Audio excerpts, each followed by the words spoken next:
We all like a bit of chaos in our games, right? If done right, it can make a game almost cathartic to play. I mean, that is almost the entire point of the GTA series, but I don't think of GTA when I think chaos. I think Just Cause 2. I hadn't actually played the original Just Cause until recently, and I don't seem to be the only one who let it slip under the radar. If you ask most people, you'd think the whole series started with 2. It's where I started, and seems to be where the series really hit its peak in popularity. But, I mean, with 2 games worth of improvements and Just Cause 4... Oh god, what the fuck happened there? Is it really worth looking back at number 1? Well, I got bored and did it anyway, so you can thank me later. Just Cause is an action-adventure game developed by Avalanche Studios and published by Eidos Interactive.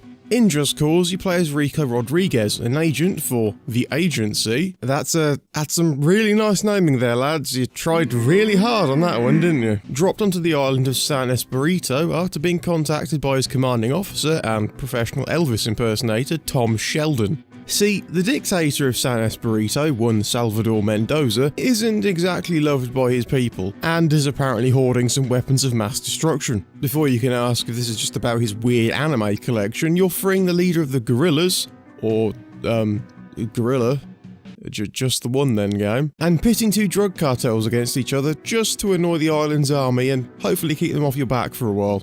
It won't, but it was worth a go, I guess. Okay, let's be honest here.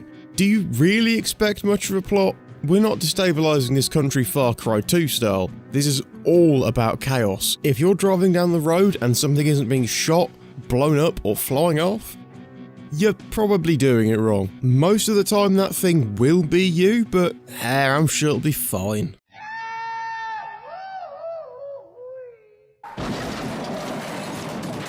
But you can't really cause much chaos with just one man in a vehicle, can you? Unless you build a killdozer. I want a killdozer. Can you fund that type of thing on Patreon? Thankfully, as you progress through the game, you'll acquire more tools of destruction, from C4 to rocket launchers to boats with fucking machine guns on the front. Yeah, you're basically a secret agent with a license to explode. Not so much a James Bond type secret agent, more XXX, but slightly less douchey. The side missions are unfortunately very samey and only give you a measly 30 faction points, so if you can be bothered to max out both factions, unlike me, it's gonna be a grind. There are also a variety of collectibles lying around San Esperito that also give you faction points, because apparently these factions never heard of not fucking littering, but it's 10 apiece and 30 to 100 when you have the whole set, so again, it's up to you whether you can be bothered to trek back and forth for very little reward. You can also help the guerrillas take over settlements and the Rioja cartel take strongholds, but once again you get very little for doing this, and they can get rather difficult near the end of the game, unless you learn the secret technique of strafing the building with a helicopter. Yeah, turns out explosions really fucking hurt. Racing also exists. Fuck that. As you progress through the game, you'll unlock the ability to drop one of 4 agency vehicles at your current location. The almost entirely useless suicide mobile dirt bike, the armed and ready to fuck shit up massive fuck off jeep, the true American fishing boat, I kind of want that in real life actually, and the gyrocopter, which I can only describe as the helicopter equivalent of a smart car. You can also call for extraction if you need to get somewhere sometime today. Just make sure you're looking at the screen before you arrive. It's unfortunate that there aren't more vehicles to drop, but hey, there are plenty lying around San Esperito to make up for it. It's just too bad the driving feels like freshly picked arse. The driving in this game is like a fucking paradox. The cars both feel like they're made of concrete, but also coated in Vaseline, so trying to turn leads to one of 2 outcomes. A turn slower than aging, or losing all friction, spinning off the road and straight into the fucking grave. Now don't get me wrong, this can be pretty funny when you're just driving around, but during missions it can lead to some really frustrating moments, especially since you can't fight back while driving or even riding on top of the vehicle. Bikes are somehow even worse. Combine the turning issues with the added problem of flying off from hitting a bush a little too hard, and you might understand why I try to avoid these death traps. In fact, the physics seem off in the entire game. Boats and helicopters are at least a little bit more okay, as you have a lot more room to manoeuvre, and don't seem to spin off into infinity like the cars. But how in the hell are you going to jack a helicopter? Well, that's where the grapple gun comes in. You get it pretty early in the game, and it kind of works, I guess. Using it on cars is a lot of fun, it works fine, and it's just fun parasailing behind people's cars like you're walking a big four-wheeled dog. The issues start when you want to grab a helicopter. Sometimes it'll go fine, Rico will pull himself in and grab a wing, allowing you to just sit back and fly around the islands with no fuss, or jump in the driver's seat and do the flying yourself. Most times, however, Rico will just conk his head on the hull and start free-falling like a stunned bird with a really smooth haircut. As you can imagine, this can really cause some issues, as grappling and taking helicopters is about the only good way to deal with them outside of the good old-fashioned rocket launcher, so being filled with lead while sailing limply back to Earth kind of stops the chaos, and sometimes Rico, dead in its tracks. But hey, at least you can attach to buildings and trees and... no way, I'm lying. I mean, okay, it's still fun to use, but like a Bethesda game, just don't expect for it to work like 90% of the time. So while the newfangled Bond tech could have used some fine-tuning, you still have good old-fashioned American Patriot sticks. Guns, I mean guns. They work fine, you point and shoot, it's kinda hard to fuck that up. Oh god damn it, Randy! They're a bit weak feeling and sounding, but hey, they get the job done. Although the funny thing is, Rico's starting guns sound the best, yet suck the most. Also, I'm pretty sure that's meant to say orca, unless we're shooting vegetables. Super Mario 2, fund that shit. Although, I'm beginning to think the only vegetables on this island are the people on it. The AI ranges from run at you firing in your vague direction to run into explosions and fly off into space. And the citizens of this jungle nightmare aren't exactly any brighter, seemingly enjoying getting in the way of your super secret agent vehicle going about 200 miles per hour and then wondering why they get turned into fucking paste. When you're trekking it on foot, they tend to walk right into your line of fire like they're taking a bullet for the president, and seemingly enjoy the feeling of grenades pinging off their heads. The game tries to make up for the AI's brain failings by making enemy vehicles almost bulletproof and ram you off the road, like you've accidentally brought a toddler's pedal car to the Twisted Metal contest. This is supposed to be an armoured van, but a harsh cough could send this thing careening off the road and seemingly blows up if you stare at it too long. But the back door's open, so that's nice. Too bad it's fucking empty. I mean, did Tom just need a van? Why? Actually, you know what? I don't want to know. You spend most of the game getting briefed on your mission, blowing stuff up, and then getting a small thank you cutscene. And by small, I mean most of them are under 30 seconds. Things just kind of end in this game. Everything feels rushed, and if the glitches are anything to go by, then I imagine it was.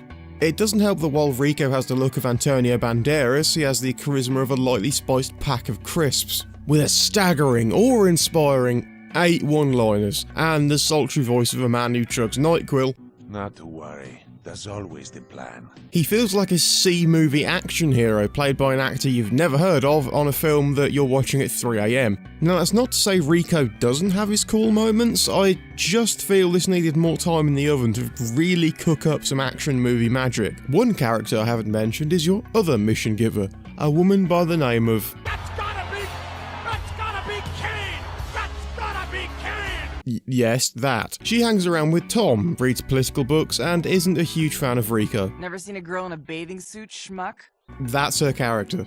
In fact, almost every character's personality in this game could be written on the back of a bar coaster. The main antagonist, Mendoza, is barely in the game. I almost forgot he existed until I killed his offspring. Wow, that sounds really bad out of context. I can't even remember the name of the guerrilla or Rioja cartel leaders, and the only thing I remember about the corrupt police chief is he gets his balls cut off by the 2 female co-leaders. I mean, that is one way to become memorable, I guess. So you finally have picked off Mendoza's top men, destroy his WMDs, nick his money, and kill his children. All that's left is the final showdown. What's nice is Kane flies you halfway to the island and just kind of leaves you to flop around in the ocean. Unless you're not an idiot and you remember you can actually drop boats. Hey, I never claimed to be smart, okay? Steal a chopper, strafe his palace to your dizzy, and fly off to grab the agency's nice early Christmas present for you. A motherfucking jet. God, this thing is great. Too bad you don't get to use it more. You should probably be chasing that plane about now. This is again where the grapple gun tried to screw me. The first time I ran this mission, Rico hit his head on the plane and just gave up. The game also glitched when I loaded the last save, and for some reason the jet started upside down and crashed into the ocean until I got lucky and somehow managed to swing it around before I skimmed Atlantis. You finally get onto the plane, shoot down the Black Hand inside with their incredibly huge health bars, just in case you thought the game was going to go easy on you at the end, and finally face Mendoza. Senor, I must warn you. I have seen Air Force One at least 6 times, and I can assure you that on every occasion, the president won. You know, it didn't matter that he was the president. It's always the good guy who wins. And today, that's me. Fuck's sake, Rico, could you try just a little harder? Mendoza jumps from the plane and you follow along, somehow catch him in freefall, and coat the entirety of San Esperito with his insides. You see what happens when you make me angry? What a mess. Okay, the sunglasses make up for it slightly. With Mendoza and his buddies dead, the country's finally free. Kind of. You've probably still got strongholds and settlements to free from his recently deceased hands, but I'm too lazy, so if you want to, go right ahead. All you get is more faction points, and without any more story missions, the world now feels pretty empty. There just really isn't anything interesting to do now the Great Leader is dead. Almost want him back now. Huh. So with the story wrapped up, the country saved, and the boat races thoroughly fucking ignored, I guess it's time to wrap this up. Just Cause has a lot of heart. It's got a lot of good ideas inside that just haven't been fully formed and just need more time before hitting the stage. Don't get me wrong here, I still had fun. It's in no way a bad game, but it has not dated well at all, and certainly pales in comparison to its sequels.